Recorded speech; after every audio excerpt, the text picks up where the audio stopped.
You again. I hope कि आप सभी अच्छे होंगे और आपने अपने लास्ट चैप्टर को रिवाइज कर लिया होगा। लास्ट क्लास में हमने चैप्टर 10 को फिनिश किया था, respiration in organisms. I hope कि आप सभी को वो चैप्टर समझ आ गया होगा। आज हम कंटिन्यू करेंगे हमारा नेक्स्ट चैप्टर, चैप्टर 11। चैप्टर 11 को कंटिन्यू करने से पहले मैं आप सभी को कहना चाहूंगा कि हमने अपने 10 चैप्टर को फिनिश कर लिए हैं, ठीक है। तो आप उसे रिवाइज करते रहिए। बीच में अगर कभी भी आपको वीडियोस नहीं मिल पाती तो अपने चैप्टर्स को रिवाइज करते रहिए, क्योंकि ये चैप्टर्स फिनिश होने के बाद मैं आपके लिए कुछ टेस्ट सीरीज, कुछ क्वेश्चंस वगैरह लेकर आऊंगा, जिससे कि आपकी प्रैक्टिस होती रहे। तो आप अपने चैप्टर्स को रिवाइज करते रहिए ताकि एंड टाइम पर आपको किसी भी दिक्कत का सामना ना करना पड़े। आज हम कंटिन्यू करते हैं हमारा chapter 11, transportation in animals and plants. अब जनरली ट्रांसपोर्टेशन की बात करते हैं तो ट्रांसपोर्टेशन का मतलब क्या होता है? किसी भी चीज को एक जगह से दूसरी जगह लेकर जाना, उसको ट्रांसफर करना, उसी को बोलते हैं हम ट्रांसपोर्टेशन।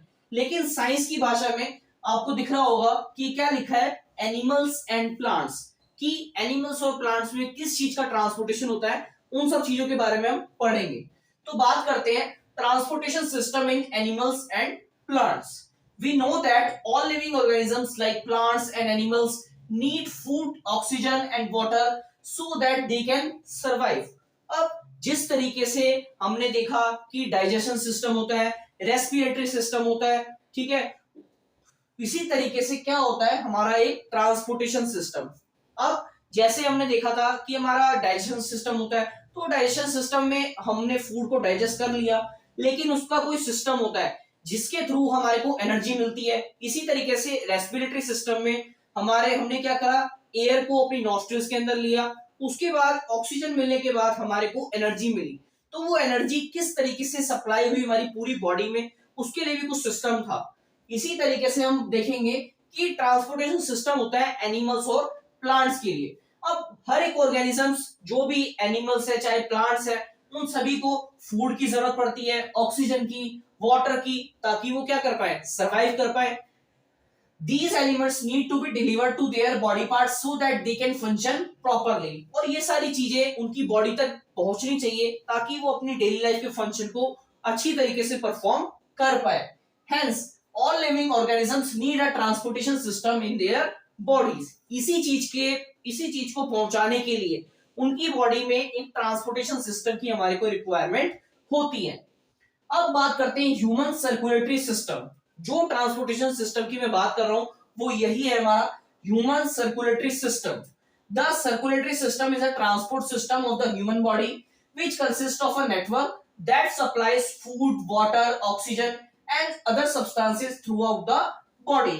अब ये जो सर्कुलेटरी सिस्टम है यही हमारा ट्रांसपोर्ट सिस्टम है, ठीक है, हमारी ह्यूमन बॉडी के अंदर, जो क्या करता है, एक नेटवर्क से कनेक्टेड है।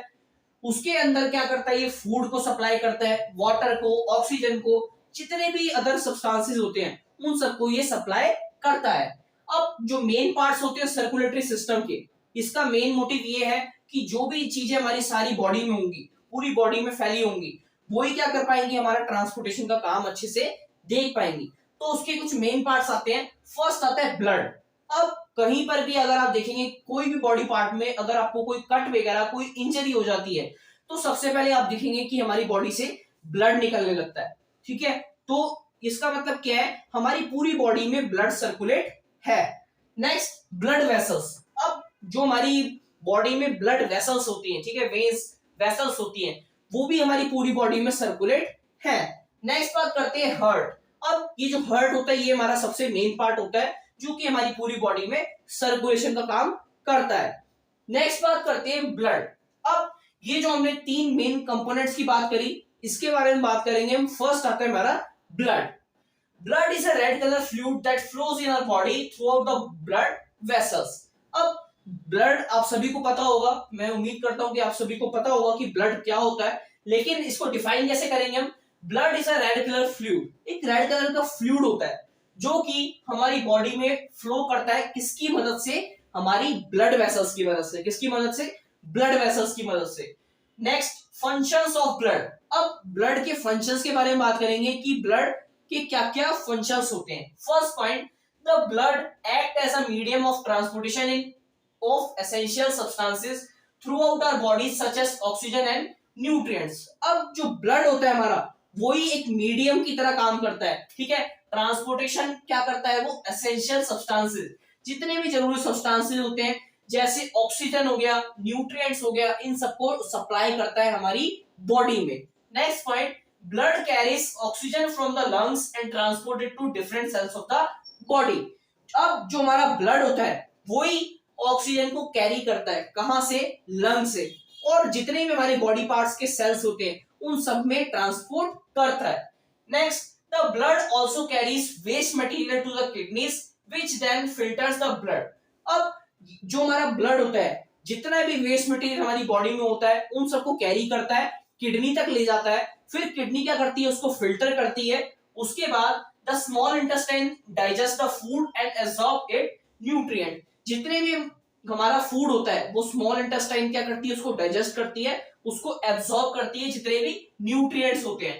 These nutrients are provided to all parts of body through blood. अब जितने भी न्यूट्रिएंट्स हमारी बॉडी में मिले हमारे को फूड से, वो सारे सप्लाई करता है हमारा ब्लड। नेक्स्ट पॉइंट की बात करते हैं, the blood also protects the body from losing blood by forming a blood clot at the place of injury. अब कहीं पर भी अगर हमारे को कट लग जाता है या फिर कहीं पर भी हमारी इंजरी हो जाती है तो उस टाइम पे क्या होता है, आप देखेंगे कि क्या है, ब्लड फ्लो करना स्टार्ट हो जाता है। लेकिन ब्लड ही हमारी हेल्प करता है, क्या करके, ब्लड क्लॉट होके। ब्लड क्लॉट का सिंपल मतलब अगर हम देखें तो क्या है, उस प्लेस पे खून जम जाता है, ठीक है। अगर ब्लड फ्लो होता रहेगा तो हमारे लिए हार्मफुल है, तो इसलिए क्या हो जाता है, ब्लड क्लॉट, ब्लड वहीं पर उस प्लेस पे जम जाता है। उससे क्या होता है, जितना भी अदर ब्लड होता है वो फ्लो नहीं हो पाता हमारी बॉडी में से और हम उससे बच पाते। तो इसी को बोलते हैं ब्लड क्लॉट, की ब्लड का जम जाना। ये भी कौन करता है, हमारा ब्लड करता है, ब्लड हमारे को प्रोटेक्ट करता है। Next point, the blood contains a special substance that helps in regulating the temperature of the body. अब हमारे ब्लड के अंदर एक ऐसा स्पेशल सब्सटेंस होता है जो कि हमारी मदद करता है, हमारी बॉडी के टेम्परेचर को रेगुलेट करके रखता है, ठीक है, मेंटेन करके रखता है। तो आज हमने बात करी हमारा फर्स्ट कंपोनेंट ब्लड के बारे में, ठीक है। नेक्स्ट क्लास में हम बात करेंगे इन बाकी दो कंपोनेंट्स के बारे में। ब्लड के अंदर भी कुछ कंपोनेंट्स होते हैं, वो हम हमारी नेक्स्ट वीडियो में देखेंगे। आज के लिए इतना ही, थैंक यू। आज ये थी हमारी इंट्रोडक्शन वीडियो। चैप्टर 11 को हमने स्टार्ट कर लिया है, transportation in animals and plants. आज के लिए इतना ही, थैंक यू।